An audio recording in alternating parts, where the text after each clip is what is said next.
सलाम पाकिस्तान 24 न्यूज़ के साथ मैं हूं महानूर अर्शद। मैं हूं ज़ीशान बशीर। यूट्यूब पर बराह रास्त देखने के लिए सब्सक्राइब कीजिए youtube.com/24newsht। हेडलाइंस आप जान चुके, खबरों की तफसीलात की जानिब बढ़ते हैं। बरतानवी अदालत ने शहबाज शरीफ और उनके खानदान को मनी लॉन्ड्रिंग और मुजरिमाना सरगर्मियों के इल्जामात से बरी कर दिया। बरतानवी नेशनल क्राइम एजेंसी ने शहबाज शरीफ और उनके बेटे सलमान शरीफ के मुंजमद बैंक अकाउंट्स की तहकीकात रिपोर्ट वेस्टमिंस्टर कोर्ट में जमा करा दी। शहबाज शरीफ का लंदन की अदालत के फैसले पर रद्द अमल सामने आ गया। अपने ट्वीट में उन्होंने लिखा कि वो अल्लाह के हुजूर शुक्र बजा लाते हैं।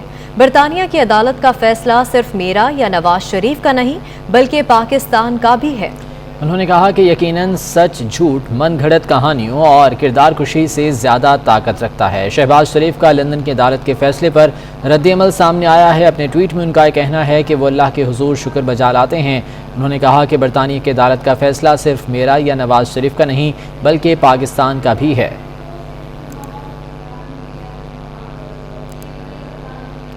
और मुशीर दाखिला और एहतसाब बैरिस्टर शहजाद अकबर का रद्द-ए-अमल भी सामने आया है। अपने ट्वीट में उन्होंने कहा कि शहबाज शरीफ और सलमान शहबाज की बरियत की खबर गलत और मिस रिपोर्टिंग है। कोई ट्रायल था ही नहीं जो बरियत होती।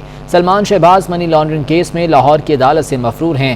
नेशनल क्राइम एजेंसी की तहकीकात नैब या असासा रिकवरी यूनिट की दरख्वास्त पर नहीं थी। शहजाद अकबर का रद्द-ए-अमल सामने आया है। उनकी जानिब से ट्वीट किया गया जिसमें उनका ये कहना है कि शहबाज शरीफ और सलमान शहबाज की बरियत की खबर गलत और मिस रिपोर्टिंग है। उन्होंने कहा कि कोई ट्रायल था ही नहीं जो बरियत होती। सिविल एविएशन अथॉरिटी ने तमाम मुल्की और गैर मुल्की एयरलाइंस के अमले से एम्बार्केशन चार्जेस वसूल करने का फैसला कर लिया। तमाम एयरलाइंस के अमले को टिकट्स पर एम्बार्केशन चार्जेस देना होंगे। मज़ीद जानेंगे अपने नुमाइंदे सईद अहमद सईद से। सईद बताएगा इस फैसले के हवाले से।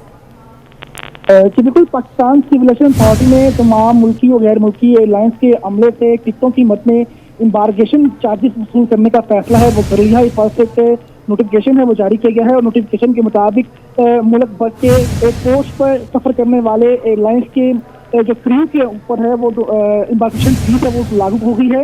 डोमेस्टिक प्रवासों पर 500 रुपये एम्बार्केशन फीस है वो पर क्रू जो है वो अदा करना होगी, जबकि बैन अवी प्रवासों पर एम्बार्केशन फीस है वो 4500 रुपये फी टिकट वसूल है वो किए जाएंगे। इस हवाले से सिविल एविएशन अथॉरिटी ने मुल्की और गैर मुल्की एयरलाइंस इंतजामिया को भी मरासला है वो जारी कर दिया है और उसका इतलाक है वो फौरी तौर पर होगा। और ये हिदायत की गई है कि चंद माह कबल मुसाफिरों के ऊपर एम्बार्केशन फीस थी वो लगाई गई थी, लेकिन जो जहाज़ों के अमले को इतना है वो हासिल दिया गया था, लेकिन अब जहाज़ों के जो अमला है उसके ऊपर भी एम्बार्केशन फीस लेने का फैसला है वो किया गया है। ठीक है, बाकायदा तौर पर मरासला भी जारी कर दिया गया है। बहुत शुक्रिया सईद अहमद सईद, आप हमें तफसीलन आगाह कर रहे थे। मईशत की बात करेंगे। डॉलर की ऊंची उड़ान थम न सकी। ओपन मार्केट में 60 पैसे इजाफे से 171 रुपये 60 पैसे की बुलंद तरीन सतह पर पहुंच गया। इंटरबैंक में डॉलर 52 पैसे महंगा होकर बुलंद सतह 169 रुपये 60 पैसे पर बंद हुआ। यह रिपोर्ट देखते हैं। इनकम टैक्स गोशवारे जमा कराने की आखिरी तारीख में 3 रोज़ बाकी रह गए। पाकिस्तान टैक्स बार एसोसिएशन ने लाहौर टैक्स बार समेत 36 टैक्स बार्स के पुरजोर मुतालबे पर चेयरमैन FPR को 31 दिसंबर तक तौसी के लिए ख़त लिख दिया।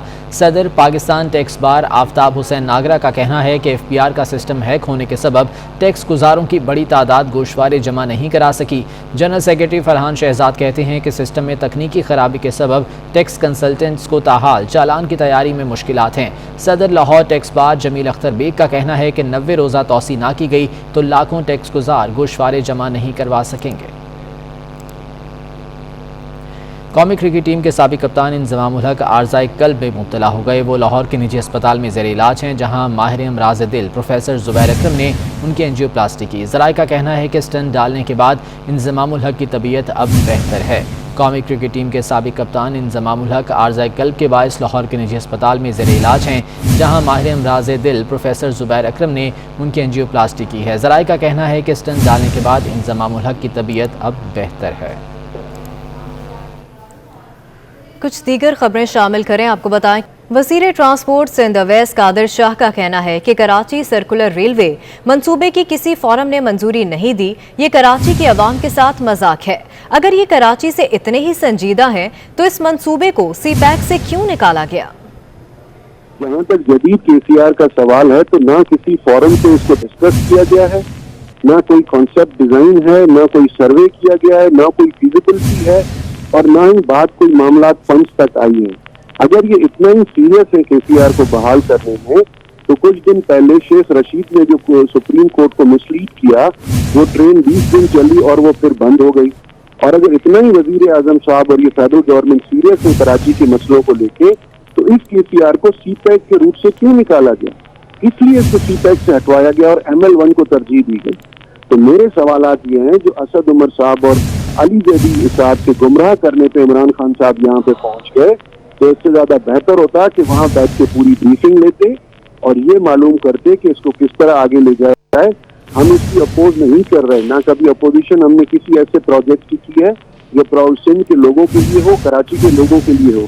हुकूमत सिंध ब्यूरोक्रेसी में बड़े पैमाने पर उखाड़ पिछाड़ कर दी गई है। हाफिज अब्दुल मन्नान बेग को असिस्टेंट कमिश्नर जनरल सरगोधा तैनात कर दिया गया है। अलीजा रेहान की असिस्टेंट कमिश्नर कोर्ट मोमिन तकर्रुरी कर दी गई है।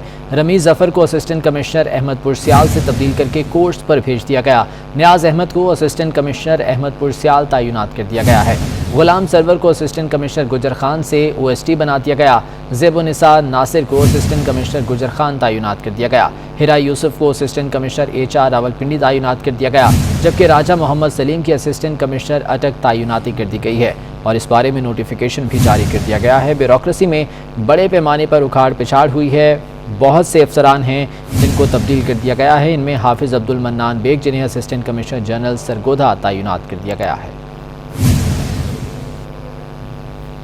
वफाकी ब्यूरोक्रेसी में ग्रेड 20 और 21 में तरक्कियों का जायजा लेने के लिए सेंट्रल सिलेक्शन बोर्ड का 3 रोज़ा इजलास आज से शुरू होगा। Chairman FPSC captain retired Zahid Saeed सदारत करेंगे। इजलास मुख्तलिफ सर्विसेज ग्रुप्स एक्स कैडर अफसरों की तरक्की की मंजूरी देगा। मजीद जान लेते हैं, बाबर शहजाद तुर्क हमारे साथ मौजूद हैं। बाबर शहजाद, अपडेट कीजिएगा इस बारे में। देखिए, वफाकी ब्यूरोक्रेसी से वाबस्ता अफसरान को ग्रेड 19 से 20 और 20 से 21 में तरक्की देने के लिए सेंट्रल सिलेक्शन बोर्ड का इजलास आज chairman FPSC captain retired Zahid Saeed की सदारत जो है उसमें होगा। आज से शुरू होने वाला इजलास 3 रोज तक जारी रहेगा। इजलास में मुख्तलिफ सर्विस ग्रुप और एक्स कैडर जो अफसरान हैं उनको ग्रेड 19 से 20 और 20 से 21 में तरक्की के लिए सिफारिशात की मंजूरी दी जाएगी। तरक्कियों की हतमी मंजूरी वजीर आजम देंगे। सर्विसमैन डिवीजन ने जो इजलास का एजेंडा जारी किया है उसके मुताबिक आज के इजलास में पाकिस्तान एडमिनिस्ट्रेटिव सर्विस के ग्रेड 20 के अफसरों के पैनल में 41 और ग्रेड 19 के पैनल में 51 अफसर शामिल हैं। सेक्रेटेरिएट ग्रुप के ग्रेड 20 के 39 और ग्रेड 19 के 88 अफसर पैनल में शामिल हैं।